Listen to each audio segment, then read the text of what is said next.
Assalamualaikum warahmatullahi wabarakatuh. Akkam jirtu kasih nagaadha warri amantaa biralleen shumaar kafuun isin jecha egaa warri maatii keenya taatanii chaanaalii keenya kana jalatti argamtan egaa chaanaaliin kaaliin tartaa'ee manti akkuma beekamu almost ija tokko kanarraa bannee jirra irra deebinee jirra waan ta'eef chaanaal keenya kana viidiyoo keenya kanarraa sumaan like share godhuudhaan warri irraa viidiyoo keenya kana daawwachaa jirtanis subscribe godhaa maatii keenya tahaa kanarraan dura maatii keenya ta'anii illee irraa haarawaa dhuftanii illee maatii keenya tahaa isiniin jana viidiyoo keenya kana like share godhaa daawwadha hagalumaati.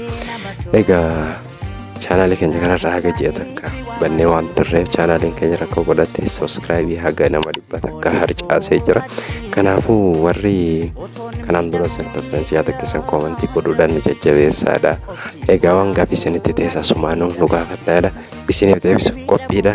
Asumaanuu viidiyoo editingii barnoota adda addaa egaa haga qabnurraa isinii gaffinne waan dhufaa jirruuf viidiyoo adda addaatiin waan gad dhufnuuf chaanaalii keenya kana subscribe tolchaa maatii keenya tahaa nutti dabalamaa.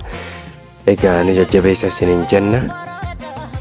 Ulfaadhaa isin jaaladha. Natti murteessini yaadamaa furmaata dhabee rakkame beekana miitiin isheenoo mukiyyaa gubatte akkan dandeenye garaan koo hin beekti kanaaf yeroo rifte anaggaa.